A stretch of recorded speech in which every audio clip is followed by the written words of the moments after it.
Hey everyone, welcome to Roofr Masterclass. Really excited to get everything going today. As you can see, we have different faces up on the screen, so I'll get into it and break down a little bit what's going on today because we got a special edition.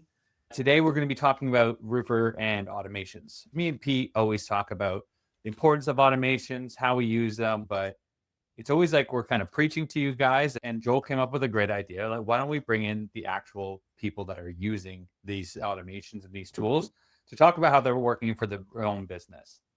So we have Tina, we have Carrie, we have Michael and Brendan to dive in on showing their workflows, how they're using Roofr and using the automations.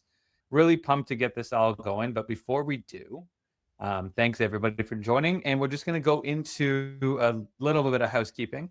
These are always recorded, so you can always find them again on our YouTube or roofr.com/masterclass in the help section there as well. And if you have any questions, feel free to ask anything in the chat. If you have any feedback, make sure that you message Joel. If you think that I am annoying, message him. He can't do anything about it. We have our 2025 wrap-up masterclass happening December 9th for a look back on what we launched and a peek of what's coming up next. Spoiler alert, we released a lot this year and we have even more coming next year. And then also, if you're still mastering your marketing, we just released the ultimate guide to marketing, 40 plus pages. You can download that for free now. You can see that in the chat. Today's agenda, we're just going to go through some introductions to start. Then we'll go into Michael's automations, Brendan's automations, and Tina's automations as well.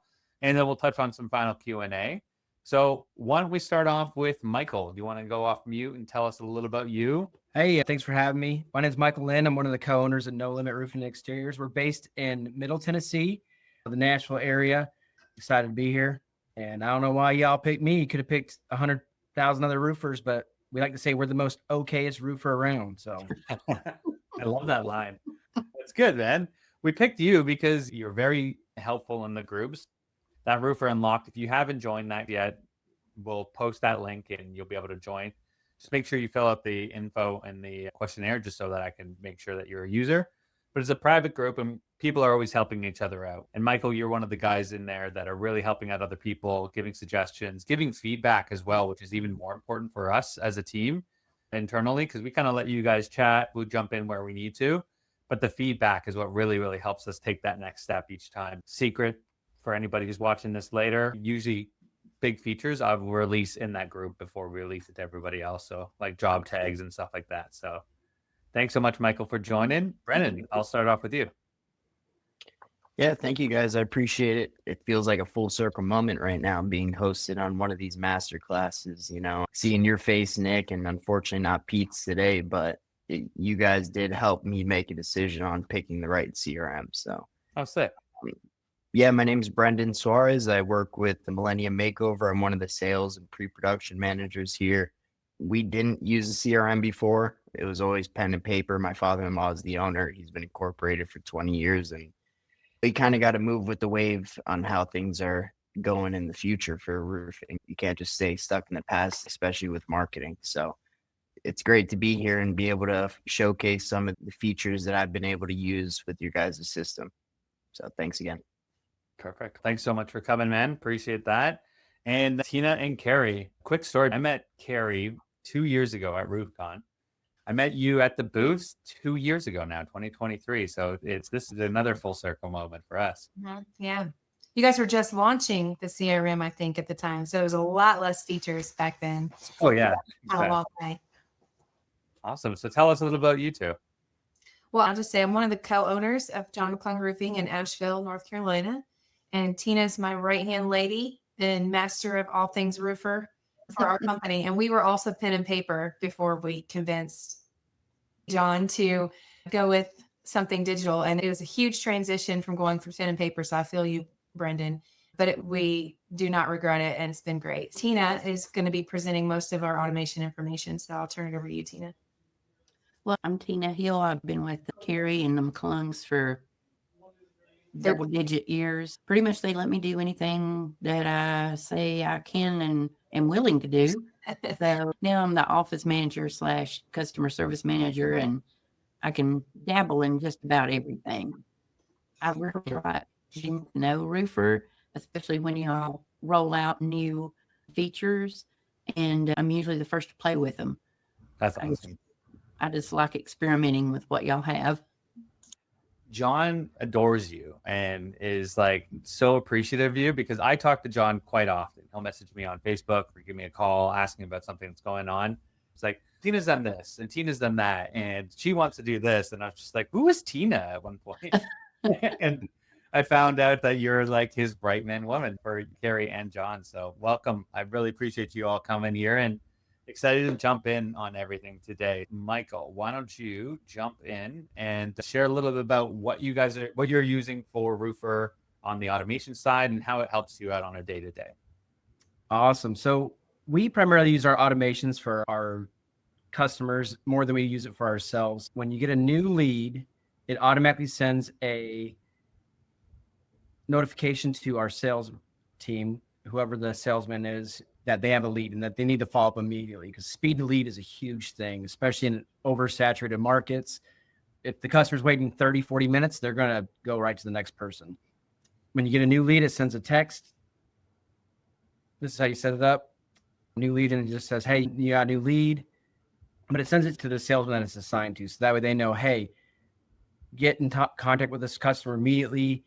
And that's been huge for us. Speed to lead is, if nothing else, it gets you on roofs. And you're not going to be able to get any more jobs if you're not getting on roofs. But if the customer's waiting a day or two for you to hear back from them, they're going to go to the next guy. Yeah. There's a stat associated with that, is if you answer the customer in the first hour of their inquiry, you're 7 times more likely to close that job. Customers are not planning ahead typically for their roof. They're normally calling you when S hits the fan.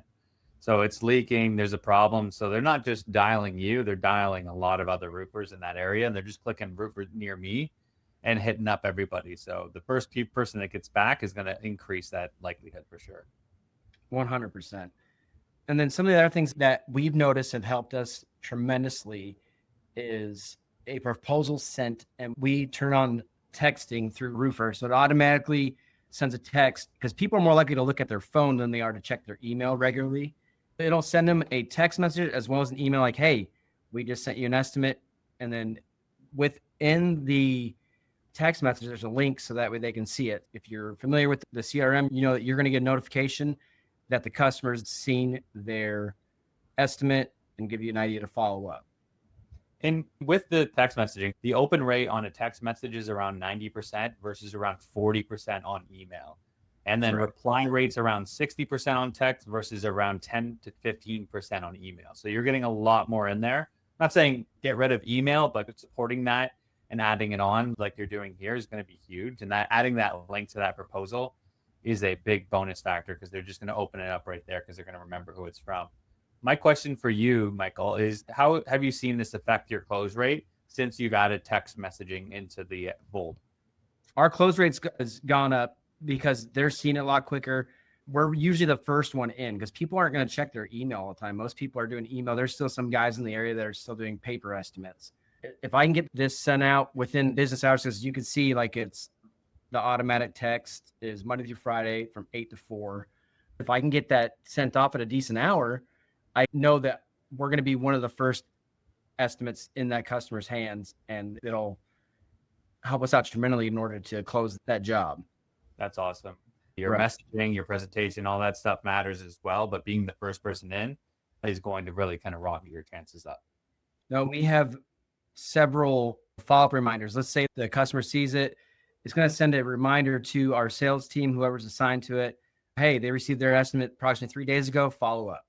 Nice. Just a reminders and little small background information on our company. We're a first responder owned company. Every single person in our business, including myself, we all work for the fire department. So this is like our full-time, part-time job. Being extra busy like that, having these automations just totally reminds us like, oh man, I got to follow up with the Joneses.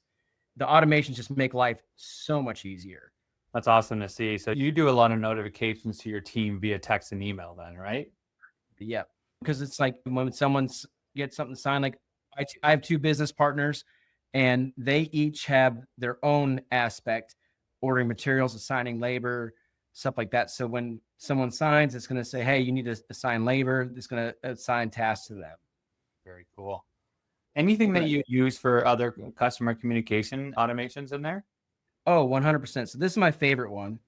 The Google, not the Google survey. That one's kind of cool too. I'll show you that one in a second. But the Google review text.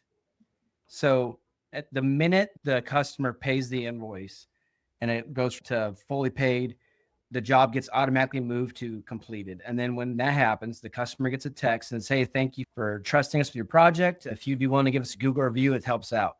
And the fact that people are getting that text when they just use their phone to pay their bill, when I know that they're happy with us, they're still thinking about it. They get that text.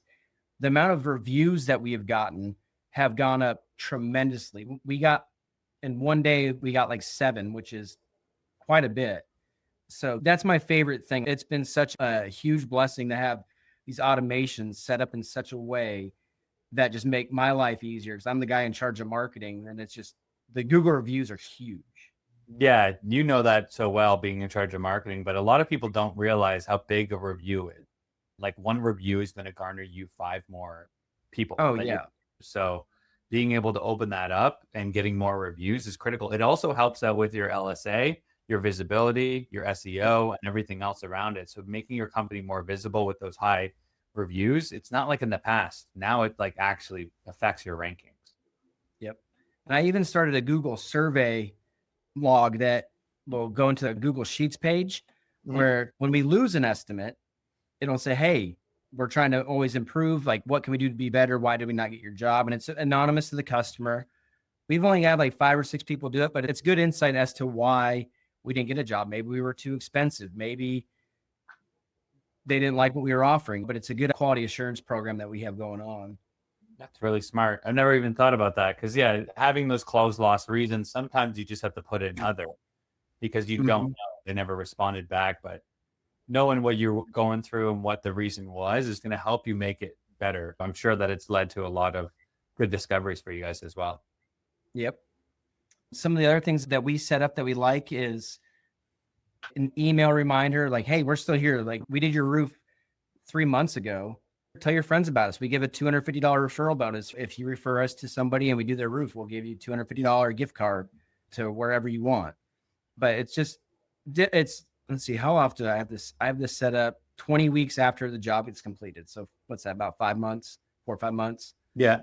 So it just reminds people that you're still in the area, because, people don't typically think of roofers or roofing companies until they need us.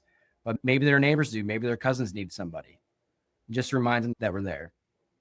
That's awesome. A lot of it's just to make the customer's life easier. It's kind of like good customer experience. If you can make it easier for them to know what's going on. One thing is, thank you for selecting us. After they sign the proposal, it's going to send them a text message or an email. It says, hey, thank you for providing us opportunity to work with you. Your sales rep will be in touch with you soon to let you know the next steps, help you pick colors, all that kind of stuff. So that way they're aware of what the next step is of the process. Because a lot of times people are like, well, now what? I signed a contract. Now what do I need to do? Especially if you're booked out, like in the busy months as well. You're booked out a couple months, 3 months down the road. They sign and they're just kind of waiting. And you're trying to make sure that they're staying communicated. And this is automations is great for that. It's just kind of setting the expectation. It separates yourself from the competition, and it's going to make sure that you get more word of mouth leads, like you're talking about, Michael. It's not like a new kitchen where they're like, hey, check out this new kitchen.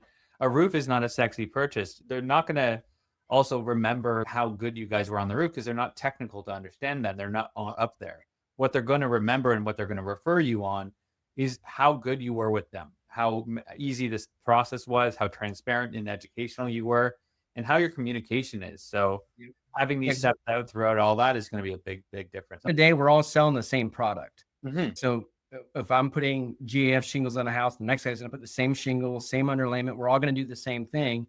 You just got to explain that you're hiring us, and this is the experience we're going to give you. Yeah. And that's a great way to automate that, so that they are able to feel comfortable in passing that off to the next person. Yep.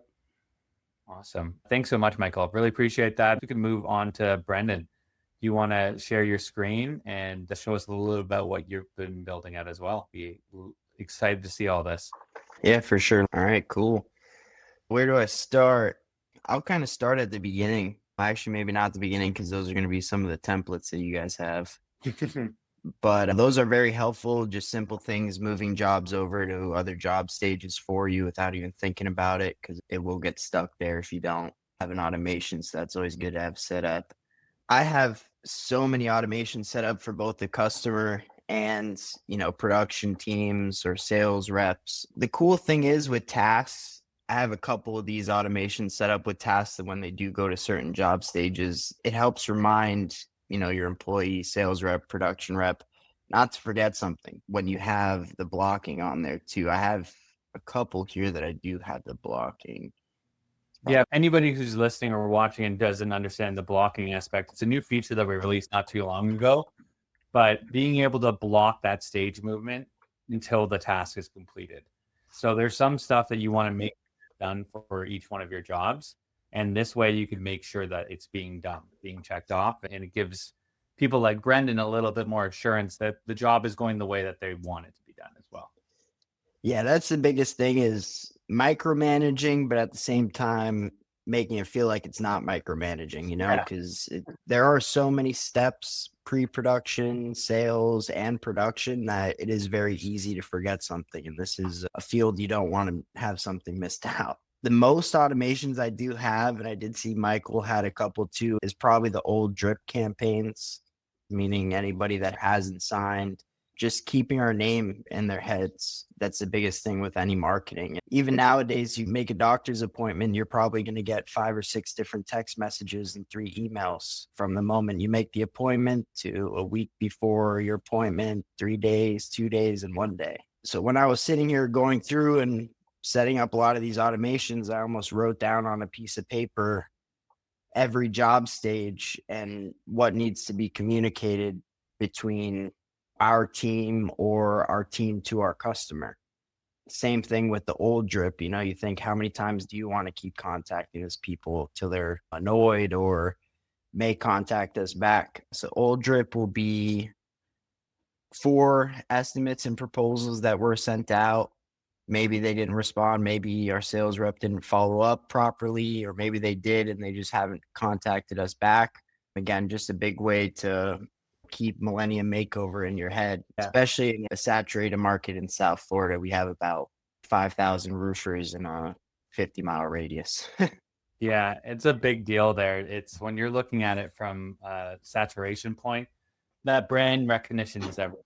And if you just have somebody poking in and saying hi every once in a while, just checking in, seeing how things are going, it's going to make a difference and they're going to remember your name. I think it was 7 or 8 touches per job is typically what it takes to close a person. Right. So if you can automate that, you can make sure that it's being done on time and the way that you want it to be done as well. Right. And at the end of the day, we are probably about 80% referral driven business. We do have Google ads, SEO marketing, and all that fun stuff too, but a good amount of our business is consistent referrals and keeping contact, whether it's via text message, phone calls. It's very important to us because it is our reputation at the end of the day. Another big automation that we use is same as Michael, referrals and review requests. We offer $50 gift cards for referral. If you've got a friend or neighbor, even if they're not going to be signing with us, if they can just get us a referral, that does mean a lot at the end of the day. Some of these texts I have recently set up within the last few months. I've had 1 happy customer and 2 unhappy customers that have bonded. Some of these automations, just like your doctors, you may get annoyed, but it's like a magnet on your fridge. Everybody has their phone now, and if they're getting a reminder that they got a proposal, whether it's a leak repair, we even send referral or drip messages for jobs completed. I'll just keep going down the line here. So you've broken it out, traditional drip campaign for each one of your things, for rehashing, for follow-ups, for reviews, for invoice paid, all this stuff here. You have like a complete drip campaign to hit them up on certain days, like I see 1, 3, 7, 14, 30. Is that just kind of how you built out almost all your comms for your customer base? Yeah, for customer base, when it comes to those specific drip campaigns, whether it's a referral review or an actual proposal, I kind of sat down and thought, hey, how many days am I following up with this customer? When am I usually trying to follow up with them? And how can I maybe follow up with them a little bit more? So I did set them up by days just so I can remember too. If I ever got to change something, feel like, hey, maybe a referral review text one day after is too soon. Maybe I should make it 2 days. But I have any drip campaign that I have set up, I do make sure to have at least 5 communication attempts. Perfect. It's a really good cadence that you built in there. One of the things I'm going to bring up at the end of the call, and I'll just spoil it a little bit because I can see the need for this so bad, is organizing and managing the automations. So just make it easy so you could bucket them. You'll be able to search automations, filter automations, sort automations, and duplicate and automatically name them as well. So that's coming very soon for you all. Yeah, I've been trying not to rip you one this whole time because I'm trying to find where my automations are. Looking forward to that one for sure. We got that on the roadmap too. So early Q1. Another bunch of great automations that I've set up and I feel like I'm still setting up to this day is calendar automations, roof installation startup. This one's really cool because it's one less thing that our production manager has to think about doing. They can put in the actual production start date into the calendar and it will automatically text the customer or the production manager that is assigned to that job that they do have a roof start up on this day, this time, make sure to have the vehicles cleared out. So that has been pretty cool to create because it's just, again, one less thing you got to remember doing when you're putting something in your calendar. Calendar automations have slowly become some of my favorite because the amount of things that you can build in now with the custom event types that you can build in there as well and create automations based on it. When it's changed, when it's created, when it's updated, the updated one's huge because if you get a rainstorm and you're moving people across, it just kind of can send them a message right away. So you don't have to hit the 10 customers in a row. Every time you move one, it's going to get updated. Yeah, I'm due to update and make some more automations for the calendar. I love the planning ahead there. That's awesome. I see a message here from Tina asking if you've seen a close rate increase with more frequent follow-up. Yeah, for sure. It has helped, especially since we've signed up for the text messaging because the emails are great, but myself included, I have about 10,000 unread emails in my personal email, not my work email. My work email is probably cleaner than my house, but my personal email is flooded. I mean, most people aren't checking it as frequently as they are a text message. So I have seen an increased rate when it comes to follow-ups and even old drip. That's awesome. I love hearing that. Obviously, we're all here to make money and sell more roofs and help more people. And Right. Automating that process to make sure that you have more time to, it's a cheesy old school line, but more time to work on your business instead of in your business is going to help you guys take that next step each and every time. Right. Awesome. I think that's pretty much everything I want to showcase. Well, thanks so much, Brendan. I really appreciate it. Tina and Carrie's time to shine. All right. Thank you, guys. Well, hello there. Hi. You guys came so prepared, and you can see there's a handout at the top of your chat with Tina and Carrie's actual roofing automations that they built before they came in here. So thank you so much. That's a free gift for everybody in the chat. So you guys can download that and take a look at that as we go along. But I'll let Tina, you and Carrie take it away. Anything you want to say before I dive in? I know we use a lot of automations for our workflow and for the office to make sure tasks are not slipping through the cracks. I know the other two guys focused a lot on sales and follow-up. And I don't know, Tina, if you're planning on focusing on some of that, but I think where we find, I feel like, is a lot of making sure the process flows through properly. So Tina, I'm going to let you take it from there. That's just what I feel like our automations are really great at for us. Okay, good. You can see we've got a huge amount of automations. We've got a few turned off, and to my detriment, I did early in the roofer game, I deleted some of the automations that we don't use anymore. I wish I'd have kept those and just disabled them.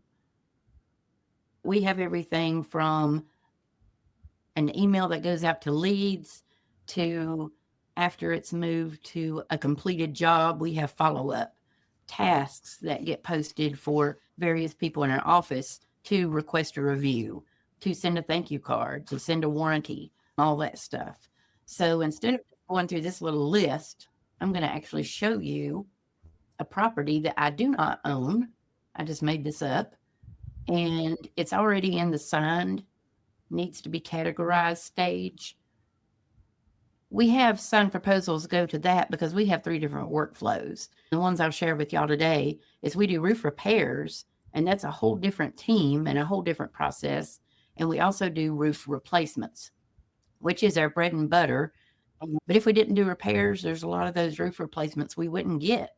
So we do rely on that as part of our business ethic and strategy. So this proposal was signed, and it goes into the workflow, which is roof replacements, and needs to be categorized. Sometimes we bid a repair and a new roof on the same proposal.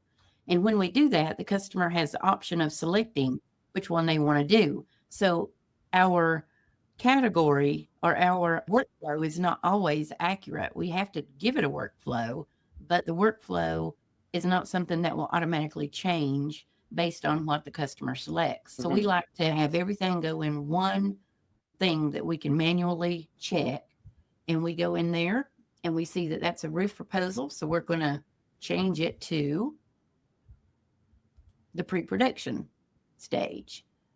Now I'm going to exit that.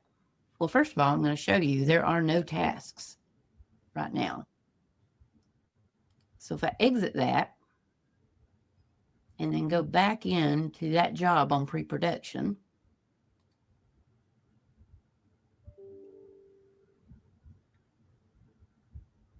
you will see that we've got a number of tasks there. And most of them are for our people who work in the office. We go through and we delete the signed proposal from Company Cam because we do invite our crews to use Company Cam and upload photos, but we don't really want them to see our proposals. We call the client. We have a place for the shingle color, drip edge color. E589 is a North Carolina thing to exempt some tax. We have to know whether they have gutter guards or not, or if we're replacing the gutter guards, if they have an extended warranty, if they have an insurance claim, and that's been huge lately. If it's not owner occupied, if there's a tenant there, we need to know, because we try to ask the owner to share certain information with their tenant.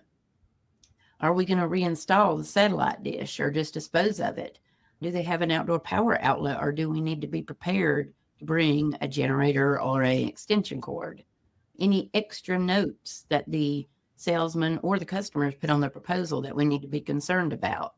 Like if they have a koi pond or a hot tub, we try to be very careful of those. And then I call in shingles to the supplier, and this is for our accountant to pay the commission to the salesman. So after we do all that stuff, they get moved on to the next stage, which is ready to go. The customer, when they're in that stage, they also get an email from us that you'll see right here. It says, thank you for choosing us. We're 2 to 4 weeks out.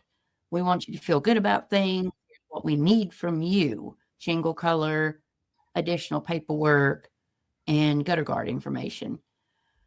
And then it tells them they can choose their drip edge color, and it asks them to read an attachment that we created called our Things to Know document. So you'll see down here, there's all these attachments: a gutter guard waiver, a pre-filled E589 form, color choices with links. They can just click on a link if they want to see what charcoal black looks like, and poof, got 2 or 3 pictures there. And then the Things to Know document, which was something we just ask them to read. It's nothing they have to sign. So we get tasks and we get the email when they go to pre-production. I love how many stages you guys have. Just really kind of break it down for exactly what needs to go where. It's great. And we created a bunch of stages as well. So what I'm looking at is probably overkill. I look at everything. Have a lot of stations. When they go into on deck, which is the next stage. And that means I'm about to call this customer and tell them, hey, we're ready to start your roof. Are you ready for us? We do a lot of automations, but we still keep a lot of like, hey, call them. Let's talk to them. Let's make sure this is so good for this date that they might have got an automation. You're set for this week. but we still like to talk to them a lot. So automations are great, but we don't want to lose that. We don't want everything to be automated. So the way you Mhm. built the automations is that it automatically assigns to the people that would be responsible for that task, right? Yes. Most of the time before the sale, it assigns most of the tasks to the job owner for them to follow up or for them to reach out or for them to call or answer an email. If someone calls or emails us a question, sometimes it comes to the office instead of going to the salesman. Even if it goes to the salesman and it's copied to the office, we like to put a little tickler on there for the salesman so that they don't forget. They're busy. They've got dozens of customers or leads out there. So we want to make sure they don't drop the ball. Once they get into this stage, which is called on deck, and the on deck people are people I'm calling this week, having their materials drop this week, and we're going to start it Monday or later of next week. So we define a start window, which is an office task. For that start window, I might put week of 11/17. Then we call the customer to let them know we plan to start the roof, ask them to review that things to know document, tell them their shingles will arrive Friday. I usually get them delivered the Friday before we start, and that our project manager will call them again the day before we plan to start, because we never know a week ahead what the weather's going to do. I confirm their payment type. I send the material list to the supplier, and we create a work order draft, which is just a template of things we need them to know, like things written on the proposal, or if the job is 2 layers of shingles, or if it's super steep, or we're also doing re-roofing the well pump house or whatever, things that the crew needs to know before they get there. So after we do all that and they say, okay, I'm ready for you to start my roof next week, we move them into production. And I'll exit that and then go back in it so that we'll see what populates. So once they're in production, they get another email that says, hey, friendly reminder, we plan to start your roof next week. We'll call you a day before. Your shingles will arrive Friday. You don't have to be home for that. Call our office if you have any questions. And also, we have more tasks that populate. These tasks are mostly for the project manager. Now, Josh is my main project manager, so you'll see that create work order for the crew was on the last stage. But now I've got a roof coordinator who's going to assign due dates for all of Josh's tasks. Our accounting lady is going to create an invoice draft. That way, if we don't have any last minute additions like wood or an additional layer of shingles or anything else that's a surprise, then, hey, the invoice draft is right there. He clicks send, they have it. He doesn't have to worry about creating it. Josh has tasks. Email the work order to the crew. Assign the crew in company cam. He puts in a start completion date. Did we pay for the shingle disposal or did the crew? Because we pay the crew more if they dispose of the shingles. Reminds him to put photos in. Asks him about like wood and ice and water shield that were installed. That way, not only does the office know how to add that to the invoice for the customer, but we also use that information when we pay our crew because we pay them more for doing those things. Reminds him to turn the check into the office. And then there's a catch-all. Is there anything the office needs to know? Sometimes Josh will put something in there like, customer was very happy, send them a review request right away. Or we tore a few screens. I'm not going to collect that check until we fix those screens. You know, anything that he wants us to know, he'll put right there. And then the last thing Josh has to check, is it okay for us to pay the crew? When he checks this off, then I know when I get that crew invoice, I can pay it. I keep track of all the shingle bundles that were returned, and that helps me know how much to actually pay the crew as well, because we pay them by the square. Once I click off process the crew invoice, then Karen knows to pay the crew. And that's pretty much it. That's the most things that we run into that used to be drop balls for us. Roofr really helps us not dropping balls. What I really loved about the 3 different types of automations there, they're all sort of different, right? And like some were follow-up heavy, some were communication heavy. And then this one here is like very task heavy. And I feel like tasks are slapped on so much in our system, especially with the stage blocking, the automatic assignee of it. There's some cool stuff coming out with tasks for you guys as well, for like ranges on dates to get done and stuff like that too. That should help out as well. Building this out is super impressive. And to your point, really protects you guys from any mistakes happening. When you're building a company as well respected and as well known as yours in your area, it takes a lot of work. Is this something that you guys kept on finding, that the balls were being dropped and things were slipping through the cracks before you did something like this? Yes, absolutely. How much has that kind of cut down on stuff? I'm sure it hasn't cut down on it 100%. I tell you, one of the things that used to slip through the cracks, believe it or not, we had 2 crews in the past that would not invoice us for jobs once in a while. Or one crew would take a month to invoice us for a job.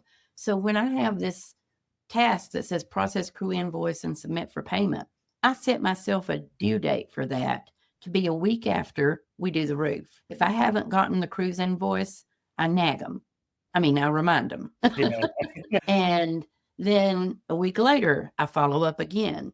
So they will hear from me. We want to pay them. We want to close out our job costing and our books and move on. I don't want to have to keep up with all that. So 2 kinds of crews: the people that want the money before they even leave the job, and the ones who can't even figure out how to send you an invoice. Dory asked a great question there. So Dory said, wondering if you guys offer any kind of catch the balls consulting, winky face. You are so savvy with this and I'm so impressed. So shout out to you too. But Dory, this is something that me and Pete have talked about a lot. I think the best exercise to do there is to write down every step of the journey, the customer journey from beginning to end on a piece of paper. And then within those big stages, what are the contributing factors underneath each one of these stages that are going to lead to move that pillar to the next milestone? I'll tell you one thing we created. We were devastated by Hurricane Helene about this time last year, and our business actually blew up. It was just too much to keep up with. And we created a stage right here called wait/insurance or FEMA, because we had so many people who were waiting for an insurance adjuster. We'd given them a bid already. They decided to file insurance or they were waiting on FEMA funds. So we just created this stage and put everybody there. I don't have any auto tasks set up for that, but the salesmen know that if they've got something there, they need to check it periodically. So just being able to create our own stages has really been a blessing. That's fantastic. Yeah. So for anybody who's listening and watching and impressed by Michael, Brandon, Tina, and Carrie, a big thing is just kind of write down your milestones, write down the contributing factors to it. And when you're doing those contributing factors, you can find gaps in your process where you need to add automations, where you need to add communications, where you need to add task management. And Roofr is going to be able to help you out with all that. I would say too, Nick, that something does slip through the cracks, Dory, and you're like, oh shoot, how did this keeps happening? Start thinking, what am I not doing that I could fix that with? Why is this not automated? Why do I not have a task for this? How did this happen? Mm-hmm. Forensics, kind of like, how did this happen? And then go from there. It's what I call happy mistakes, because they suck when they happen, but I'm happy that I found out that there was a gap. Mistake happens, it sucks. But guess what? Now you know something that you get to fix. So like Carrie said, the forensic background on it, go CSI mode, understand like where did things break down? And is there a way I can plug that hole? So thanks everyone. I'll give you guys a nice little sneak peek on what's coming for the automation style of things. So just in the next quarter or so, what we have coming in, which is exciting, is organize and manage. So like I mentioned, search automations, filter automations, sort automations, duplicate automations, and automatically name these automations. It's going to allow you to streamline, be quicker, be able to find, edit, change, and all that stuff as well. So I'm super excited for that.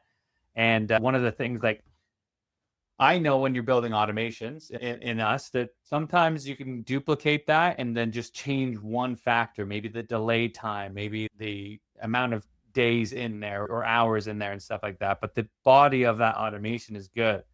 So being able to duplicate that so it makes it even quicker for you to update them and create new ones is going to be a lot of fun.